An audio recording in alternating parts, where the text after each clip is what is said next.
साथियों नमस्कार। Artist political science current affairs only political science अगस्त 25 पार्ट थर्ड में आपका हार्दिक अभिनंदन स्वागत। साथियों, आज की इस चर्चा में हम अगस्त लास्ट 2 वीक से संबंधित राष्ट्रीय स्तर की और अंतर्राष्ट्रीय स्तर की वे घटनाएं वे समाचार जिनका संबंध पॉलिटिकल साइंस के सिलेबस से है उन पर हम चर्चा करते हैं। तो आइए, चर्चा में हमारे सामने सबसे पहला विषय क्या है। सबसे पहला विषय है हमारे सामने भारत और चीन।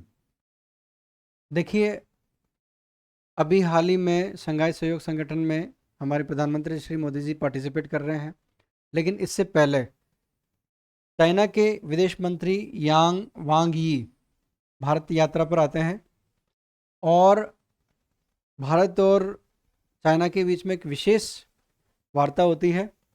उस वार्ता में व्यापारिक बिंदु, 3 व्यापारिक बिंदु है। एक शिपकिला दर्रा जो हिमाचल प्रदेश में है, दूसरा लिपुलेख जो उत्तराखंड में है, और तीसरा नाथुला जो सिक्किम में है।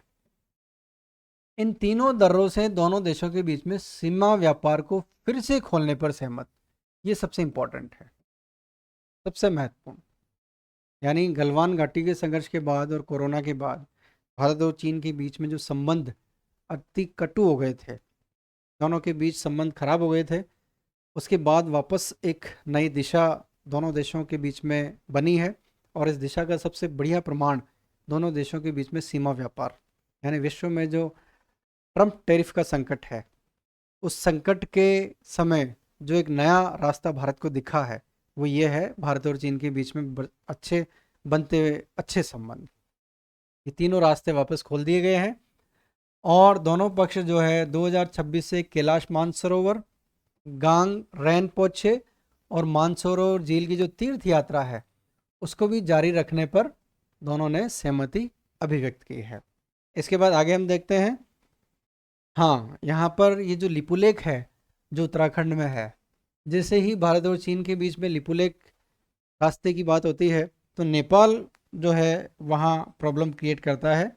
कारण यह है कि लिपुलेख, काला पानी और लिम्पियाधुरा, ये 3 जगह ऐसी है जहाँ भारत का अधिकार है और नेपाल ये कहता है कि ये जो क्षेत्र है ये हमारा है। यानी नेपाल अपने नक्शे में इन तीनों स्थानों को दर्शाता भी है। तो यहाँ जैसे ही भारत और चीन के बीच में ऐसी बात होती है तो लिपुलेख के संदर्भ में नेपाल जो है नाराज होता है। नेपाल ये कहता है कि ये हमारे क्षेत्र है। तो ये भारत चीन संबंध और नेपाल का लिपुलेख से संबंध। आगे हम देखते हैं। ब्रिटिश प्रधानमंत्री कियर स्टारमर ने एक नीति बनाई है, उस नीति का नाम है पहले निर्वासित और फिर अपील। ये अपराधियों के संदर्भ में है। अगर कोई विदेशी व्यक्ति ब्रिटेन में कोई अपराध करता है तो अपराध करते ही ब्रिटिश सरकार उसको तुरंत आउट करेगी। पहले तो ये होता था कि कोई भी अपराधी विदेशी जो व्यक्ति है जो ब्रिटेन में रहता है अपराध करता है, उसको एक अपील का अधिकार था, उसको एक वक्त मिलता था अपील करने का। अब ऐसा नहीं होगा। अब डायरेक्ट उसको पहले आउट करेंगे और फिर वो अपने देश से जो है अपने गुनाह, अपने क्राइम की अपील कर सकता है कि वो उसने किया या नहीं किया। तो ये ब्रिटिश सरकार का एक कानून है और इस कानून में हाल ही में इसकी एक नई सूची जो जारी की है उसमें भारत भी सम्मिलित है, कनाडा भी है और ऑस्ट्रेलिया भी है। यानी इन देशों के नागरिक भी इस सूची में है कि अगर अपराध करते हैं तो इन देशों के नागरिकों को पहले देश से आउट किया जाएगा, ब्रिटेन से आउट किया जाएगा और उसके बाद में जो है उसको सुनवाई का अधिकार होगा। लेकिन एक यहाँ पर एक अलग और अजीब बात यह है कि पाकिस्तान को इस लिस्ट में नहीं रखा गया है। यानी पाकिस्तान के अगर नागरिक कोई वहाँ पर उल्लंघन करते हैं कानून का या अपराध करते हैं तो उन पर यह लागू नहीं होगा। ये एक अनोखी बात हमें नज़र आती है कि भारत तो जो है ब्रिटेन से दूर है और पाकिस्तान ब्रिटेन के नज़दीक है। तो पहले निर्वासित फिर अपील ब्रिटिश सरकार का कानून और भारत का उस सूची में सम्मिलित होना। आगे हम देखते हैं। देखिए, भारत विश्व का सबसे बड़ा लोकतांत्रिक देश है और इसकी एक और पहचान हाल ही में राज्यसभा में सरकार ने राज्यसभा में एक रिपोर्ट प्रस्तुत की। वो रिपोर्ट क्या कहती है कि दुनिया के 29 देश और 261 भारतीय, देखिए उस रिपोर्ट की महत्वपूर्ण बात, कि विश्व के 29 देशों में 261 भारतीय मूल के लोग हैं जो उन देशों में जहां वो रहते हैं वहां वो जनप्रतिनिधि के रूप में अपना काम कर रहे हैं। यानी प्रवासी भारतीय जो है इनका बढ़ता हुआ राजनीतिक प्रभाव, यानी वहां पर जाकर भी ये जनप्रतिनिधि के रूप में पॉलिटिक्स करते हैं, कार्य करते हैं, वहां की राज्य व्यवस्था में अपनी भूमिका निभाते हैं। तो इसका आंकड़ा राज्य सरकार ने राज्यसभा में प्रस्तुत किया। उसका ये सामने हमारे इनकी संख्या, और दुनिया भर में जो है भारत के 3.43 करोड़ लोग भारत के रहते हैं, उनमें से ये आंकड़ा है। और सबसे ज़्यादा मॉरिशस में 45 लोग, ये आंकड़ा सरकार ने प्रस्तुत किया है राज्यसभा में। और ब्रिटेन, मॉरिशस, फ्रांस और अमेरिका ये प्रमुख देश है जहाँ मुख्य रूप से जो है भारतीय जनप्रतिनिधि के रूप में है, रिप्रेजेंटेटिव के रूप में है, और सबसे ज़्यादा मॉरिशस में। तो ये विश्व के देशों में भारतीय मूल के लोगों का जनप्रतिनिधित्व में भाग लेना, रोल प्ले करना। आगे हम देखते हैं अगली न्यूज़ हमारे सामने क्या है। अगली इम्पोर्टेंट पॉलिटिकल साइंस से रिलेटेड क्या इवेंट है, वो ये है कि दक्षिण कोरिया और भारत के बीच में रणनीतिक साझेदारी के 10 वर्ष पूरे हो गए। और इस 10 वर्ष के उपलक्ष्य में हमारे विदेश मंत्री एस जयशंकर और दक्षिण कोरिया के उनके समकक्ष के बीच में बात होती है, और द्विपक्षीय सहयोग को लेकर उन्होंने खूब सारे एग्रीमेंट किए, खूब सारे विषय देखे, इनमें व्यापार, विनिर्माण, समुद्री लोग और उनके आपसी संपर्क के साथ साथ एआई, सेमीकंडक्टर, स्वच्छ ऊर्जा और रक्षा, इन क्षेत्रों में दोनों देशों ने संभावनाएं देखी कि हम इस 10 वर्ष रणनीतिक साझेदारी के 10 वर्ष पूरे होने पर इन क्षेत्रों में दोनों देश आपस में मिलकर काम कर सकते हैं। तो यह है भारत और दक्षिण कोरिया के बीच में विदेश मंत्री स्तर की बातचीत। आगे हम देखते हैं, चाइना जो है अपनी हंगोर क्लास की पनडुब्बी पाकिस्तान को देता है। यानी चाइना हंगोर श्रेणी की, हंगोर क्लास की पनडुब्बी पाकिस्तान को देता है, और पाकिस्तान को देने के साथ ही उसका ये जो लक्ष्य है वो ये है, अरब सागर में चीनी नौसेना का निरंतर विस्तार। यानी हमें पता है ही है, सीपेक के माध्यम से, बीआरआई के माध्यम से चाइना जो है प्रयास कर रहा है कि कैसे भारत के चारों तरफ एक लाइन वो खींचे, अपना प्रभाव बढ़ाए। उसी क्षेत्र में पाकिस्तान को चाइना की तरफ से पनडुब्बी की मदद, जिसका नाम है हंगोर क्लास या हंगोर श्रेणी की पनडुब्बी। आगे देखिए, पाकिस्तान एक बड़ी प्रॉब्लम से वर्तमान में गुजर रहा है, और ये उसके गृह युद्ध से संबंधित भी हो सकता है। यानी आगे आने वाले समय में पाकिस्तान में गृह युद्ध भी हो सकता है, और हो भी रहा है डायरेक्ट इनडायरेक्ट। यानी बलूचिस्तान प्रांत में पाकिस्तान को चैलेंज मिल रहा है। यानी बलूचिस्तान के लोग ये कहते हैं कि जिस तरह से पूर्वी पाकिस्तान यानी वर्तमान का बांग्लादेश, उसमें पश्चिमी पाकिस्तान यानी वर्तमान का पाकिस्तान, पाकिस्तान ने जिस तरह से पूर्वी पाकिस्तान में अत्याचार किए, उनके साथ भेदभाव किया, जो रिसोर्सेज हैं या जो डेवलपमेंट का एस्पेक्ट है वो सिर्फ पश्चिमी पाकिस्तान में था, पूर्वी पाकिस्तान का वो शोषण कर रहे थे। उसी तरह से बलूचिस्तान के लोग ये कहते हैं कि हमारा शोषण पाकिस्तान के लोग करते हैं। यानी बलूचिस्तान प्रांत के लोगों के साथ भेदभाव है, उनके यहाँ डेवलपमेंट नहीं है, सारी जो मलाई है वो पाकिस्तान के अन्य प्रांत खा जाते हैं, बलूचिस्तान को कुछ भी नहीं मिलता है। इसके साथ ही टीटीपी, टीटीपी क्या है? तहरीक ए तालिबान पाकिस्तान, ये एक आतंकवादी संगठन है जो 2007 से पाकिस्तान में काम कर रहा है।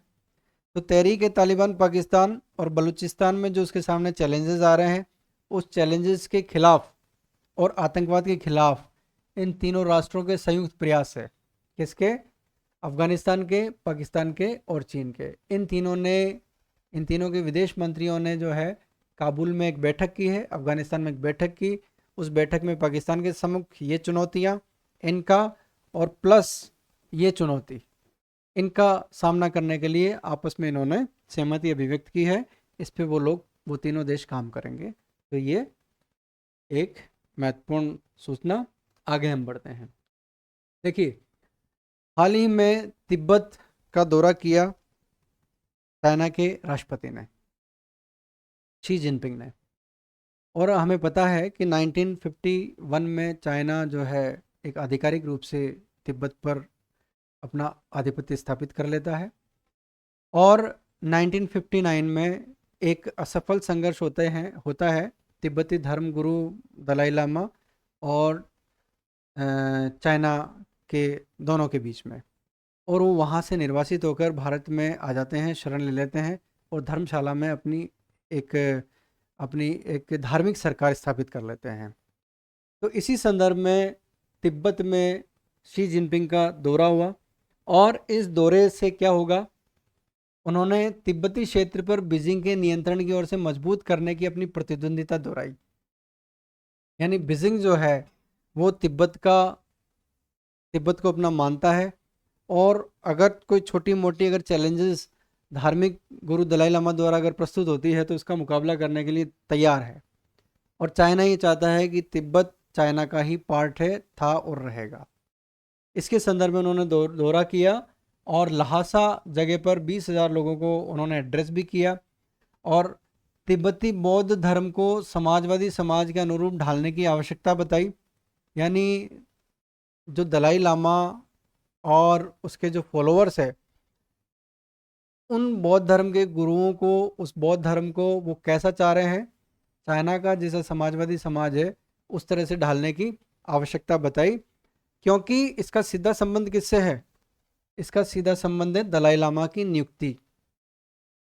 दलाई लामा जो तिब्बत में बौद्ध धर्म के गुरु हैं, उनकी नियुक्ति कैसे हो? उनकी नियुक्ति का एक अपना एक अलग प्रोसीजर है। उस प्रोसेस को चाइना स्वीकार नहीं करता है और इसीलिए जो है चाइना लगातार हस्तक्षेप करता है तिब्बत के धर्मगुरु दलाई लामा और उनके क्षेत्राधिकार में।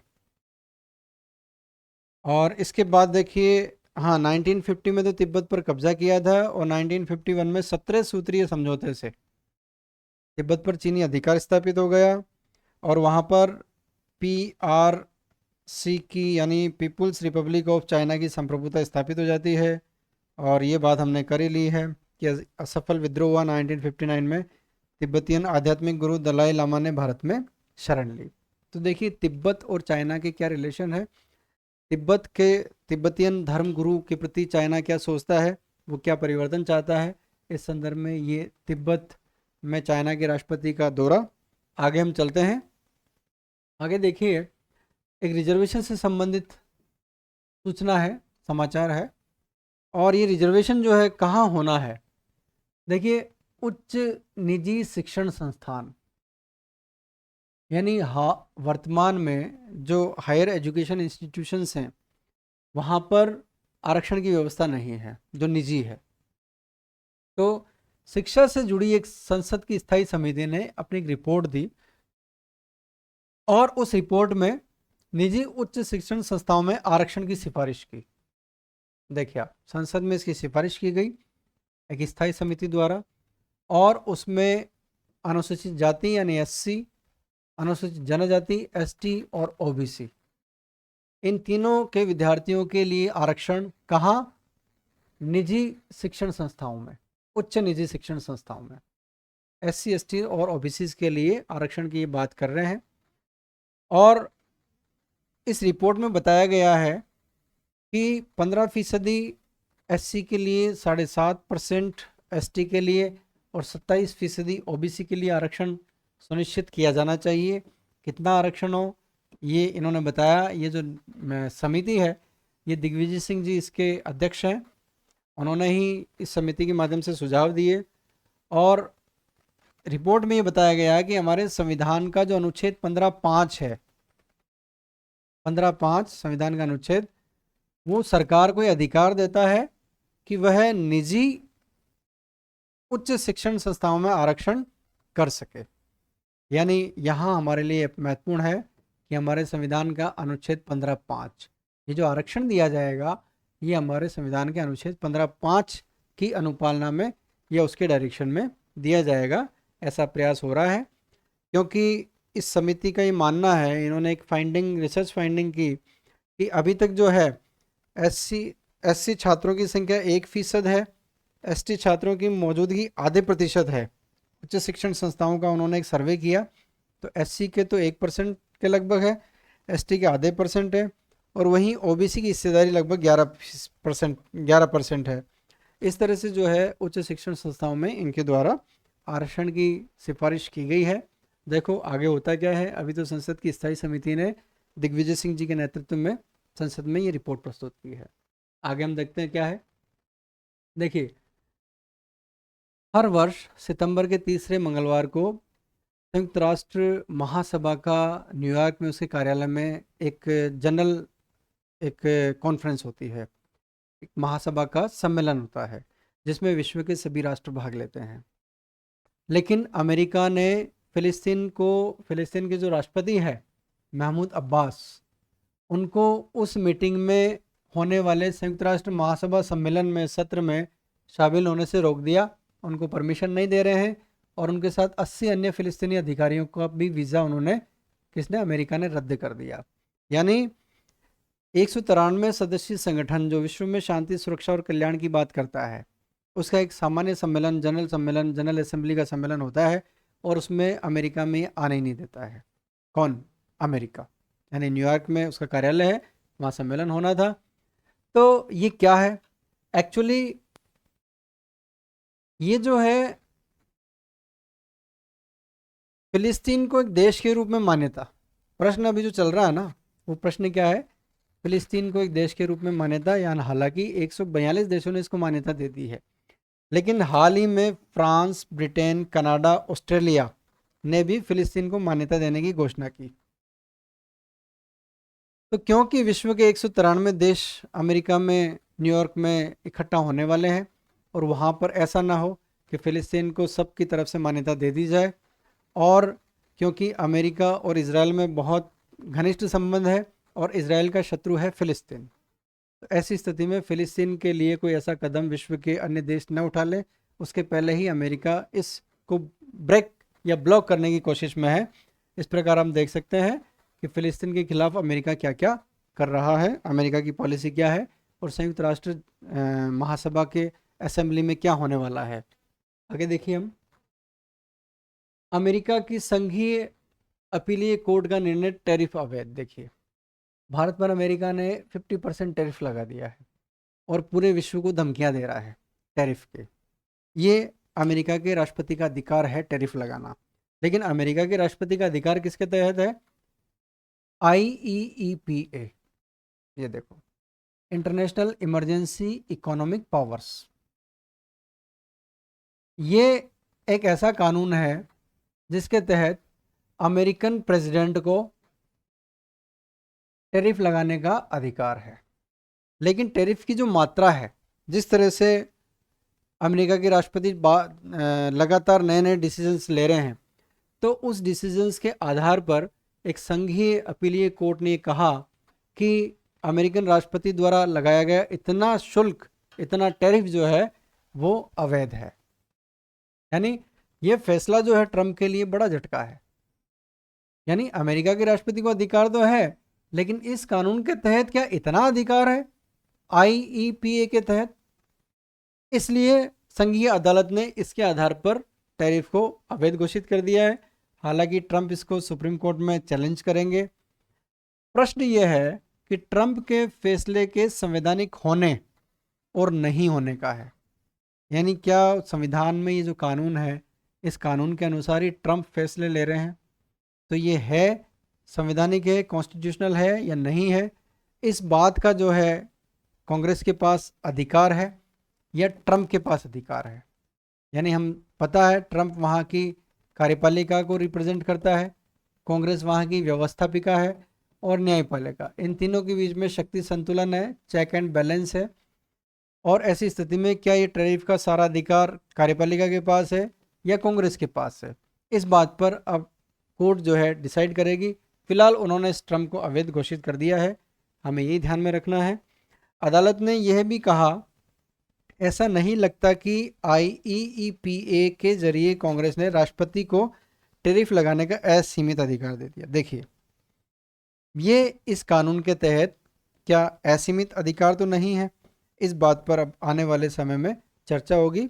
और ये जो अपील है कोर्ट में दायर करने वाले अमेरिका के व्यापारी है और वहाँ के संघीय राज्यों के गठबंधन है, यानी कारोबारी, व्यापारी और ये लोग, इन्होंने जाके अमेरिका के राष्ट्रपति की ट्रम्प पॉलिसी के खिलाफ संघीय न्यायालय में अपील की है। तो ये टैरिफ के खिलाफ ट्रम्प को झटका, और अब सुप्रीम कोर्ट डिसाइड करेगी कि इस कानून के तहत इसको कितना अधिकार है, कार्यपालिका को अधिकार है या वहाँ की कांग्रेस या संसद को, व्यवस्थापिका को अधिकार है। आगे देखते हैं हम। देखिए, जापानी पीएम शिगेरू इशिबा के साथ भारत की शिखर वार्ता और एक नया कॉन्सेप्ट आ रहा है, वो है विनिंग कॉम्बिनेशन। भारत और जापान के बीच में विनिंग कॉम्बिनेशन क्या है? विनिंग कॉम्बिनेशन क्या है? ट्रम्प टैरिफ और प्रोटेक्शनिज्म, अर्थात भेदभाव प्रतिबंध के दौर में बदलती विश्व व्यवस्था के बीच एशिया की दो बड़ी शक्तियां। ये दो बड़ी शक्तियां कौन है? भारत और जापान। और इन दोनों के माध्यम से क्या हो रहा है? एक विनिंग कॉम्बिनेशन का कॉन्सेप्ट आ रहा है, यानी अगले 10 साल में रणनीतिक और वैश्विक साझेदारी को नई ऊंचाइयों पर ले जाकर मिलकर आगे बढ़ेंगे। कौन? भारत और जापान। प्रधानमंत्री नरेंद्र मोदी जी की हाल ही की जापान यात्रा होती है और जापान यात्रा के दौरान वो ये कहते हैं कि जापान की तकनीक, यानी टेक्नोलॉजी जापान की और प्रतिभाएं भारत की। वहाँ की टेक्नोलॉजी और ये हमारे यहाँ के स्टूडेंट प्रतिभाएं दुनिया में विजयी संयोजन, जिसको उन्होंने विनिंग कॉम्बिनेशन नाम दिया है। तो विपरीत विश्व की इन परिस्थितियों में भारत और जापान जो है नए रास्तों की तलाश कर रहे हैं, इस विश्व को मल्टीपोलर बनाने की कोशिश कर रहे हैं, अमेरिकन दादागिरी को कम करने की कोशिश कर रहे हैं और अपने साझा हितों को आगे बढ़ाने की कोशिश कर रहे हैं, यानी investment, innovation, economic security, environment, technology, health, mobility और लोगों के बीच आदान प्रदान, यानी दोनों देशों के बीच में इस तरह के रिलेशंस। और अगले 10 साल में जापान भारत में 6 लाख करोड़ रुपए का निवेश करेगा अगले 10 साल में, यह हमें ध्यान में रखना है। और हमारा चंद्रयान मिशन 5 में भारत जापान की साझेदारी होगी, यानी जाक्सा, जैसे हमारे यहाँ पर इसरो है वैसे जाक्सा जापान में है, और इसरो, इन दोनों ने जो है चंद्रयान 5 मिशन के लिए कार्य का जिम्मा उठाया है, यानी लॉन्चिंग से संबंधित। और जैसे ऑर्बिटर लैंडर करेगा इसरो, और जापान जो है रोवर व वैज्ञानिक उपकरण, नेविगेशन, मैपिंग और फ्लोट, पैलोड और बैटरी पावर से संबंधित काम करेगा। यानी दोनों देश मिलकर, जाक्सा और इसरो मिलकर जो है चंद्रयान 5 मिशन और अंतरिक्ष में जो है महत्वपूर्ण भागीदारी दोनों देश मिलकर काम करेंगे। ये भारत और जापान के बीच का संबंध है। हाल ही में प्रधानमंत्री मोदी जी की जापान यात्रा के साथ ये विनिंग कॉम्बिनेशन का कॉन्सेप्ट आया है। इस कॉन्सेप्ट का मतलब क्या है, इसका लक्ष्य क्या है और इसके माध्यम से दोनों देश क्या करना चाहते हैं, ये हमने इसमें देखा। इस प्रकार जो है आज हमने वो घटनाएं, वो न्यूज़ जिनका संबंध पॉलिटिकल साइंस से है, उस पर हमने चर्चा की है। ये छोटे छोटे से कॉन्सेप्ट है, छोटी छोटी सी बातें हैं जो धीरे धीरे धीरे हमारा पॉलिटिकल साइंस में राष्ट्रीय और अंतर्राष्ट्रीय स्तर के जो समसामयिक घटनाक्रम है उसके प्रति हमारी समझ डेवलप करेगी और विषय पर हमारी मजबूत पकड़ स्थापित करेगी। ऐसा मेरा विचार है। धन्यवाद।